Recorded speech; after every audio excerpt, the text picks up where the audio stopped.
If you boys need any sort of my team grinding, make sure to hit up my boy Witty over on Twitter. He's got the fastest, most reliable, and the cheapest prices out there.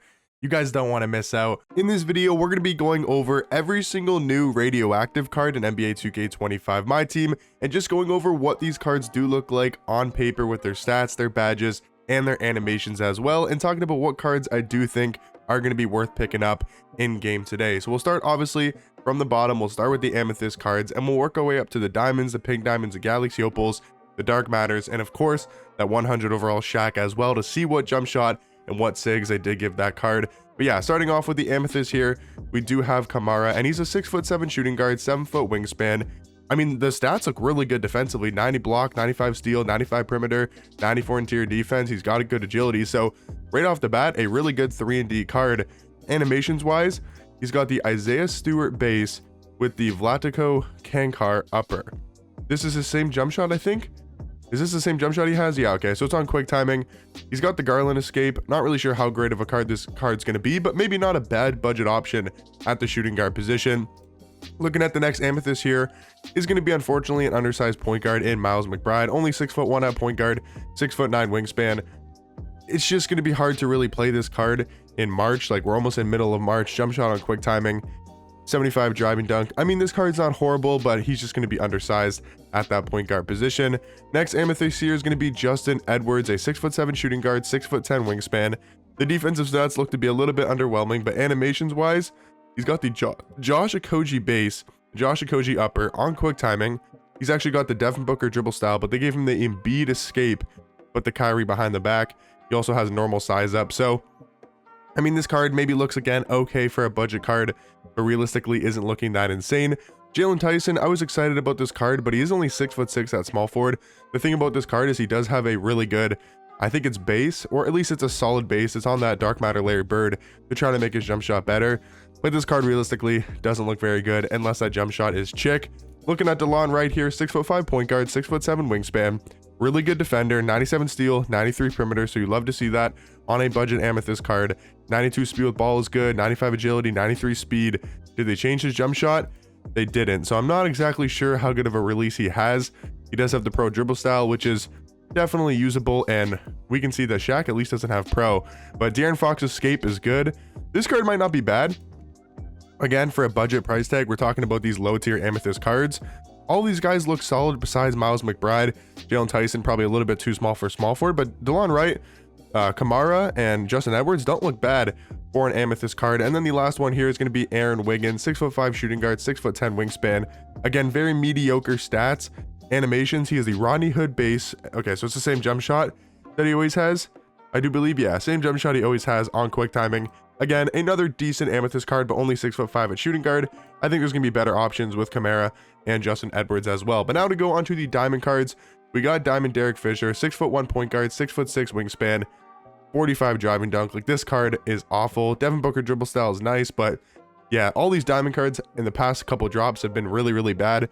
Vernon Maxwell, 6'4" shooting guard, 6'7" wingspan, only a 70 driving dunk. I'm probably going to speed through these diamond cards because realistically, they don't look very good. Now, Tyson Chandler, he's one that does interest me. A 7-foot card that can play power forward, 7'3" wingspan. What's his jump shot? It might not be that bad of a release. If this is not a bad jump shot, he also has the Devin Booker escape. If this is not a horrible jump shot, he's going to be a really good defensive card, a really good rebounder. For that budget price tag, he could be a really good budget power forward in this game with 87 speed is also great. So Tyson Chandler actually does look really good for a budget price tag. Thurl Bailey could be another really good budget card, 6'11" at small forward, 7-foot wingspan. We know that defense is going to be very similar to defense cards, a defensive card that Giannis always gets at like a diamond tier. He's just really well rounded at the diamond tier for defense. Jump shot wise, I do like his release. It's the same release that it's the same base at least that Sean Kemp has. I really like the Langford base. And yeah, I think this card could be good. He's got the Zach LaVine escape, which I think is really good. So Thurl Bailey and Tyson Chandler actually look like two really good budget options. Going over to Billy Owens here, 6'9" shooting guard, 7'1" wingspan. The stats don't look great on this card, and he has a horrible jump shot. They gave him no animations. They gave him a horrible jump shot.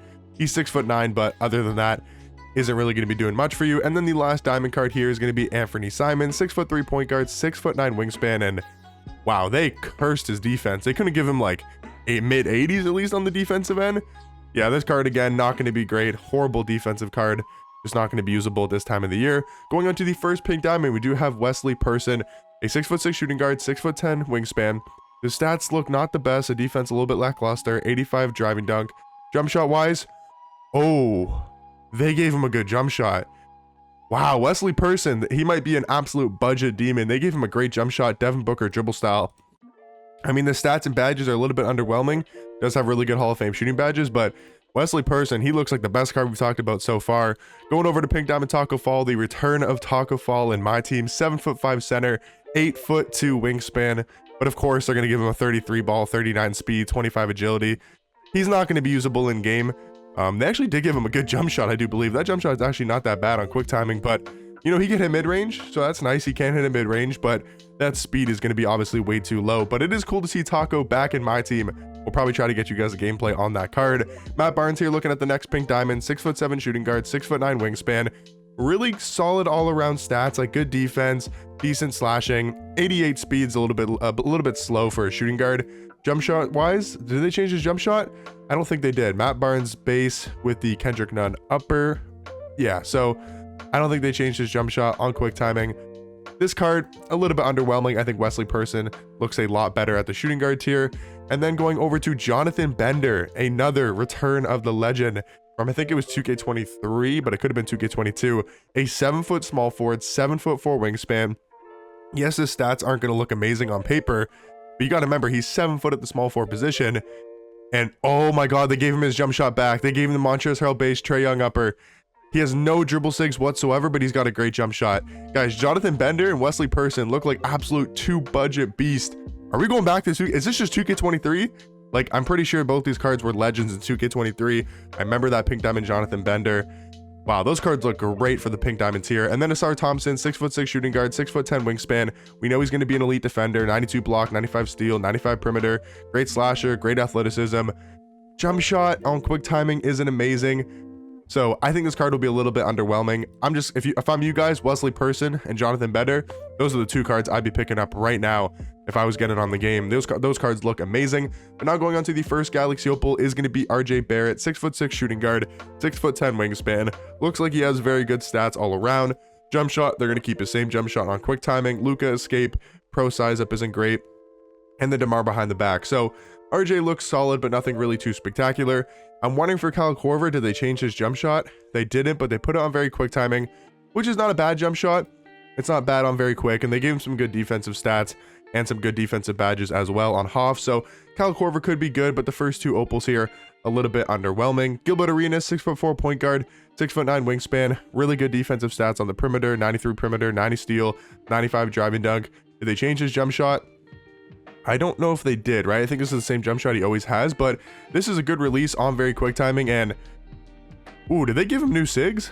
These got to be new sigs, right? Like, they got the Baron Davis size up, they got the Kobe escape, he's got the jaw behind the back.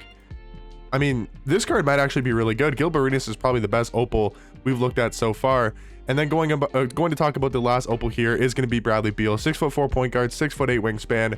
They didn't change his jump shot. Gave him some pretty mid sigs. Yeah, I don't think this Bradley Beal card is going to be really doing much. But then talking about the first Dark Matter is going to be Dark Matter Sean Kemp, 6'10" small forward, 7'1" wingspan. Looks amazing on paper, stats and badges wise. Jump shot, they gave him his same jump shot, but they put it on very quick. I think it's going to be a great release. Dribble sigs aren't going to be that great, but still I think this card's going to be really good at the small forward position. Now Ron Artest, guys, he is so good stats and badges wise. Did they change his dribble sigs? They gave him the Russell. Well, why did they change his jump shot? Is the Fultz base better? I'm not sure. But they changed his jump shot, but it still got a really good release, I do believe, on very quick. Gave him the rush dribble style, which I think could be pretty good. The Ron Artest, he's going to be one of the best shooting guards in this game. J.R. Smith, again, did they change his animations? They didn't change his jump shot, but they gave him the Devin Booker dribble style.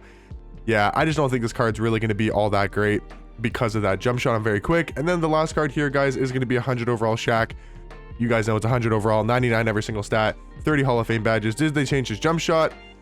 They gave him the Chris Bosh base, Franz. They gave him the Darius Garland size up, boys. Yeah, he's ridiculous. They gave him the Darius Garland dribble style with a pretty good jump shot, I would assume. Yeah, he's going to be obviously one of the best, if not the best cards in this game. But yeah, guys, that's going to be me going over every single card in the Radioactive set. Let me know in the comment section down below, what cards are you guys looking to add to your squad? And I'll catch you guys in the next one. Peace.